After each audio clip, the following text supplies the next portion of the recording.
You fool! Warren is dead.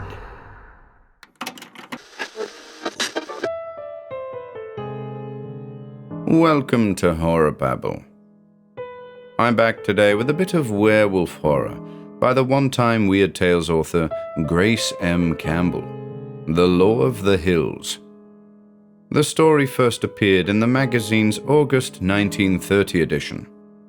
A tragic, tender tale of the slim white shape that ran with a wolf pack over the snow. I hope you enjoy this one.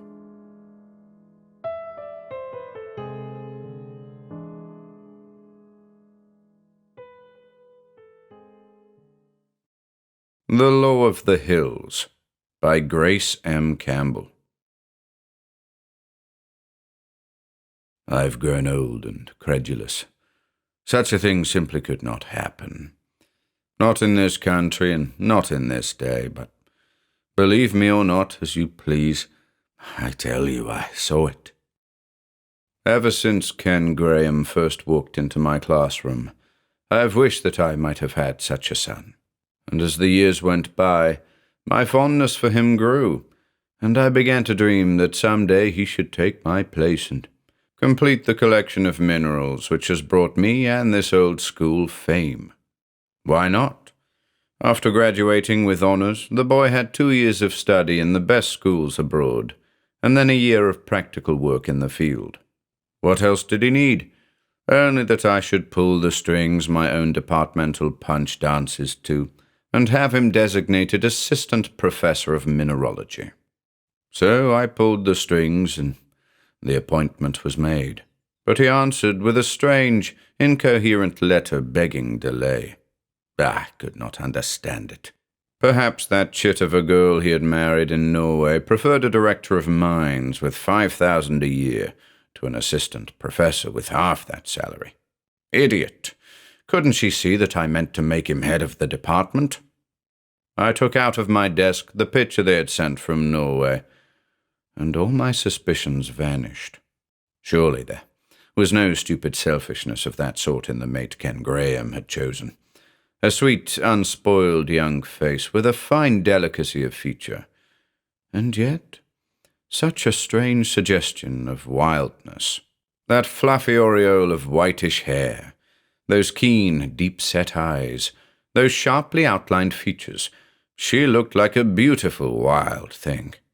Harsh, a jealous old man's imaginings. In the end, I decided that I would go to them. I would seek them out and bring them back. This old stone house was big enough for all of us to be happy in, if happiness was possible. Old men are arrogant sometimes, and I had set my mind on spending the rest of my days near the boy I'd learned to love as a son. When I got off the train, they told me where I should find him. It was late, but he would still be in his office, the expressman said. A bear for work, that Graham. He's never stopped since his wife died. Too bad about his wife. The wolves got her and Louis Barjon one night, just a few weeks ago. A great pity, a great pity. Oh, my boy, my poor, poor boy. I could see him as I came up the walk, his head bent over his hands before the uncurtained window. I tapped on the door and walked in. You, Professor, you? What brought you here? Rocks, my boy, I lied. Rocks, specimens. Clark at 10 Mile has unearthed a curious fossil, some sort of pig, he says. He claims it's Jurassic Permian. He set it far too early, of course, but I came along to look at it. But there's time for that tomorrow. I wanted to have a chat with you. And no one could be more welcome, he returned. Come inside. It's late, and you've had a long, hard trip in. Of course I had. A damned hard trip in. I'm getting old, and 30 hours on a little one-horse railroad is no joke to me. But I did not intend to be bundled off to bed until I had got to the bottom of this thing that was making my boy look like a man who had been through the valley of death. I'm sleeping here now, he explained as he took me into a little room off his office. I had this place built some weeks ago. After... He did not finish, but stooped and set a match to the fire. The great pine knots flamed and roared in the open fireplace. He boiled water and made tea, talking all the time of mines and mine management and minerals. We smoked in silence a long while, after he had put the cups away. Then I leaned over and put my hand on his knee. "Ken, my boy, could you tell the old man?" He started and looked at me searchingly. "You wouldn't believe me, Professor." "I'm not a scoffer, son," I answered. He rose and threw another knot of pine on the fire. I watched the flames curl up and around it. The young man's face was lost in shadow. "Do you believe in lycanthropy?" "Of course not. There is no such thing." "Of course not. There never was such a thing, and yet I tell you I have seen it happen." "Was the boy insane?" "Why, that was old English superstition. It belonged to the days of witchcraft and burnings. Never since the 16th century had intelligent men of any country in the world, save Russia, talked of such things seriously. Absurd. My wife," he went on, without looking up, "never knew much about her father. He was killed, it was said, in a hunting accident, the second winter after his marriage. His wife died of shock the day the news reached her, and left a little daughter 2 hours old. That is all Hilda ever knew of her parents. She was brought up on the old estate, under the personal direction of her grandfather. He was passionately fond of her, but he watched with an eagle eye over all her study and her play. The old man was a constant contradiction to Hilda. He would never allow her living pets of any kind, for one thing. He took her to England, France, and Egypt, but never permitted her to holiday in the mountains of her own beloved Norway. Even when she went to Torghatten, her course of study was laid down by that inconsistent old man. He seemed to show his affection for her by suppressing all the instincts that were strongest. It was at Torghatten that I met her, and we loved each other. The old gentleman received me with great kindness when I visited him. He had many questions to ask me about my parentage and my work. I answered them all as I could, and did not wonder much at the seriousness with which he asked them, though I had the impression continually that there was something he wanted to say to me, something that preyed upon his mind. At times he seemed happy in our happiness, and planned with us the details of our marriage. Then, in the very midst of the planning, he would start up with fear in his face, and speak as if it all must stop. Once he started to say something about his son, Hilda's father, but stopped short before he had well begun. To the very day we sailed from Norway, he was a constant puzzle to us. When this offer came from Meekins and Company, I hesitated to bring my bride into a rough camp like this, but Hilda insisted she would love it. All her life she wanted to live in the solitary places, to climb hills and be free. She begged me to accept at once. We came north a few days later, as you know. I built her a little bungalow on the hill yonder, just across the river. Before I had the foundation laid, she had flowers growing all about the place, native flowers which she had never seen before, but which she transplanted and tended with passionate care. She turned our little cabin into a very bower of beauty, and there was not in the world anyone more exultantly happy than she. Often she took long walks alone while I was at the mill. I have come home many times to find a note on the table to say that we would have tea on the Baldman. She would be waiting there with a picnic supper, and all through the long summer days we were happier by far than I had ever dreamed of being. Then came winter. All of a sudden it came. The cold set in overnight. A driving storm that lasted for 3 days buried the countryside in drifts. It was the northern winter at its worst. One night, here the boy paused to breathe heavily, and his face was set. One night, we were sitting cosily by the fire reading, when suddenly a wolf howled quite near. Hilda went deathly white, and clutched my hand. I took her in my arms and laughed at her, and told her there was no cause for alarm, and that His Majesty would be bold indeed and very hungry before he would dare attack any human. But nothing that I could say really comforted her, and from that time on she was in terror of being left alone, especially at night. A month or so later, I was kept late at the mill, and it was nearly 11 before I started home. Going up the hill, I heard the wolves again. There is no mistaking the cry of the timber wolf, and I ran up the steps hoping that Hilda had not heard. There was no light in the house, and I tiptoed into her room, trying not to wake her till the sound had died away. The moon shone in the window, and there was my girl, crouched down on the floor, peering out into the night. She seemed in the grip of an agony of emotion dreadful to see, and did not know that I was there at all. I touched her on the shoulder. She turned like a flash and looked at me for a moment with only fear in her face. Then she crumpled up in my arms and sobbed hysterically until she fell asleep. Ken drew a gusty sigh and paused, his pipe forgotten in his hand. I could not understand it at all, he went on. She was not a coward. There's a little lake up in the hills where we used to swim, and I have seen her dive into the water from 20 feet up the cliff. So it was more than fear that troubled her. It was some deeper dread of which she could not speak. She was never her old self after that night when she cried herself to sleep. At times she would lavish passionate, tearful love on me. At other times she was absent-minded and lost in somber reflections of her own. One night when I came early home, she was not there.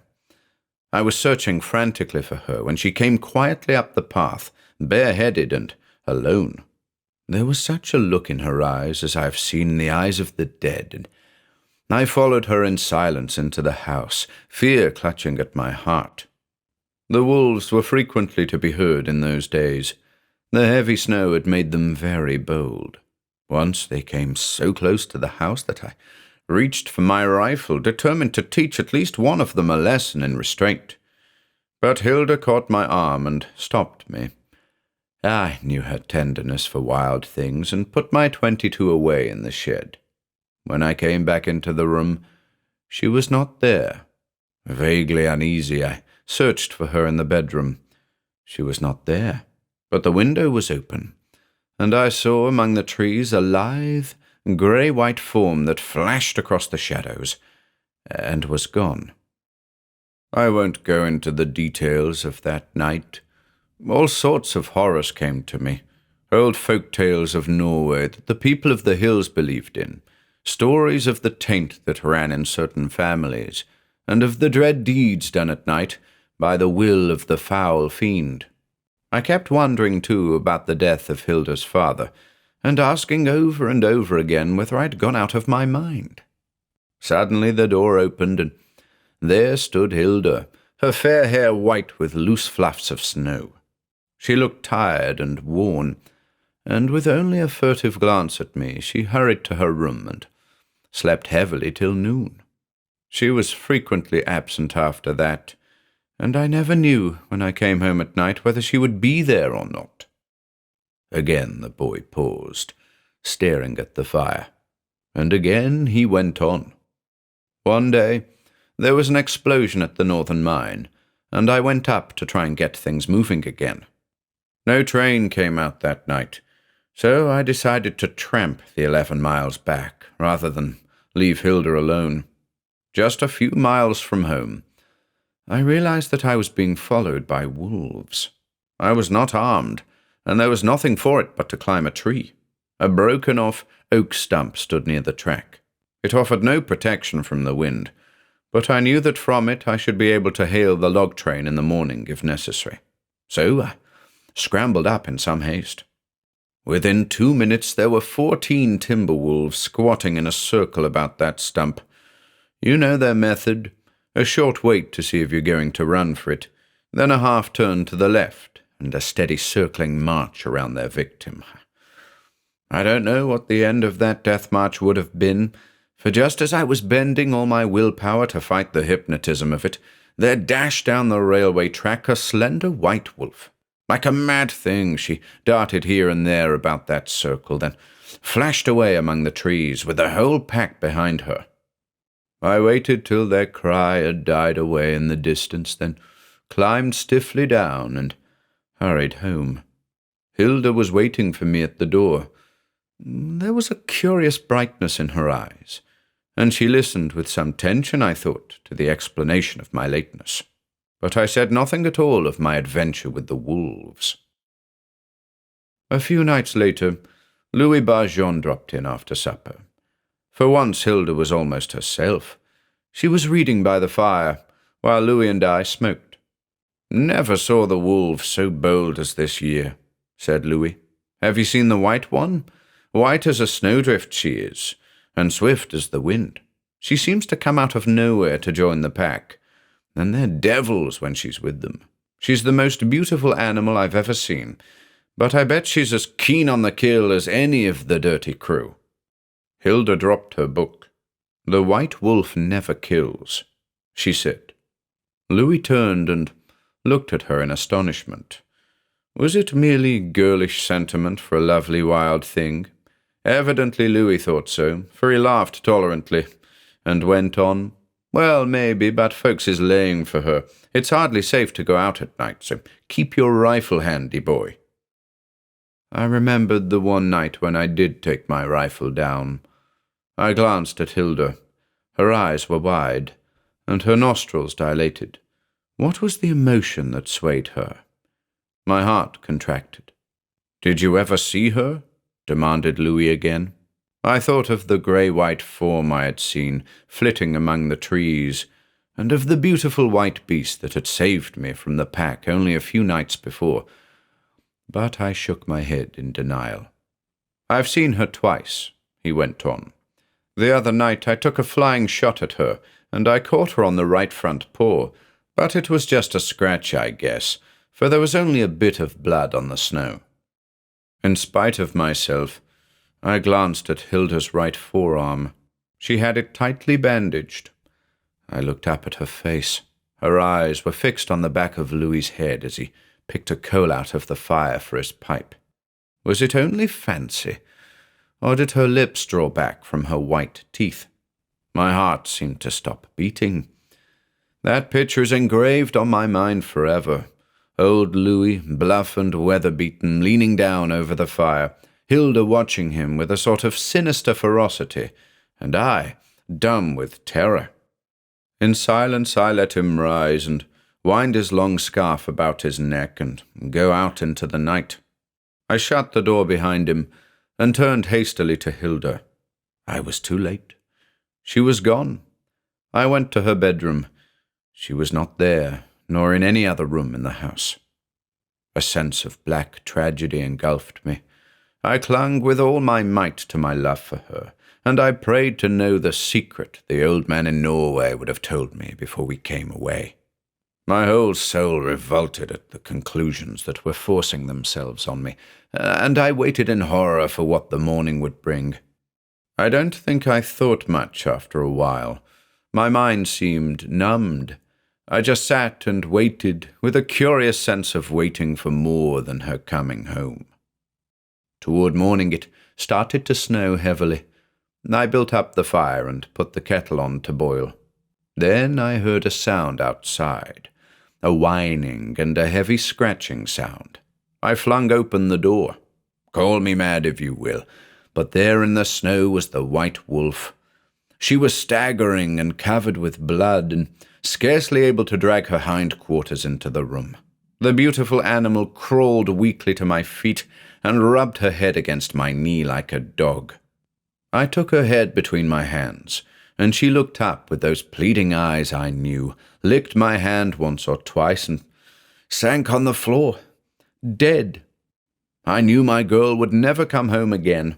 I knew, God, that such things should be, that the old law of the hills had held, that ancient, dreadful law that said there was no return for the werewolf that once had spilled the blood of humankind. I knew, too, what they would tell me that day, that old Louis was dead, that he had accounted for half the pack before they had got him, but that they had got him in the end. And then I told them that my wife had gone with Louis, that she had gone to spend a day with his wife, to help her with the quilting. They were deeply distressed and searched everywhere, but they found no trace or sign of her at all. I buried the white wolf that night under the pine trees, and the wolves howled about the place till dawn. Since then I have waited, hoping against hope that some day I will wake and find that I have only been insane. I have not the courage to sleep at the cottage now, but I go there every day to see if perhaps she has come home. But I know, as there is a God in heaven, that all that is mortal of my girl lies buried there under the pine trees, where her garden was last year. For an hour he sat there, his head bowed and suffering, till from sheer weariness he slept in his chair. I threw a coat around him and built up the fire, and sat there thinking in amazement and dread. The thing could not be, of course. Yet I had lived near enough to Mother Earth to know that there are more things under heaven than science has ever dreamed of. But the proof of it, I had to have some proof. I sat there till daylight. Then I made strong coffee for the lad, and we had breakfast when he woke. I told him all that was going on around the old hills, confessed that I had lied to him about Clark's fossilized pig, and saw a hint of the old twinkle return to his eyes. Then I slipped away. Now I should test this thing. Within the hour I should know whether the lad had dreamed an ugly dream or had been the victim of devil's work. The cottage door was unlocked, waiting Hilda's return. Things were just as she had left them, no doubt. Her work-bag in the corner, the book she had been reading open on the table. But I did not pause there. I went on through to the garden. The grave was clearly marked by a blazed cross on the giant pine. Frantically I began to dig, and as I turned out the loose sand, I prayed that I might prove that the boy had only dreamed. I made my gruesome find. With my hands I scraped away the earth that covered the bare skull and the bony paws. With my fingers I pried the long rows of teeth apart, and looked. God, was I too gone mad? In the sharp canines were little pits of yellow, and one large molar had a solid cap of gold.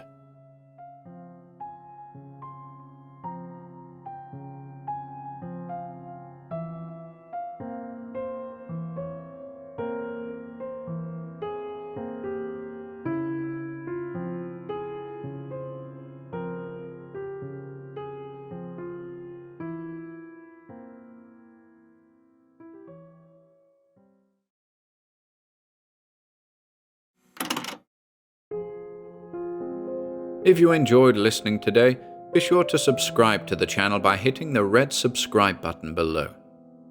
After doing so, click the bell icon next to the subscribe button to receive new content notifications. If you'd like to support our work and receive exclusive perks, consider becoming a channel member by clicking the join button below. To support us in other ways, see the video description for links to our Bandcamp and Patreon pages, our merch store over at Teespring, and further information relating to our releases on Audible, iTunes, and Spotify. And until next time.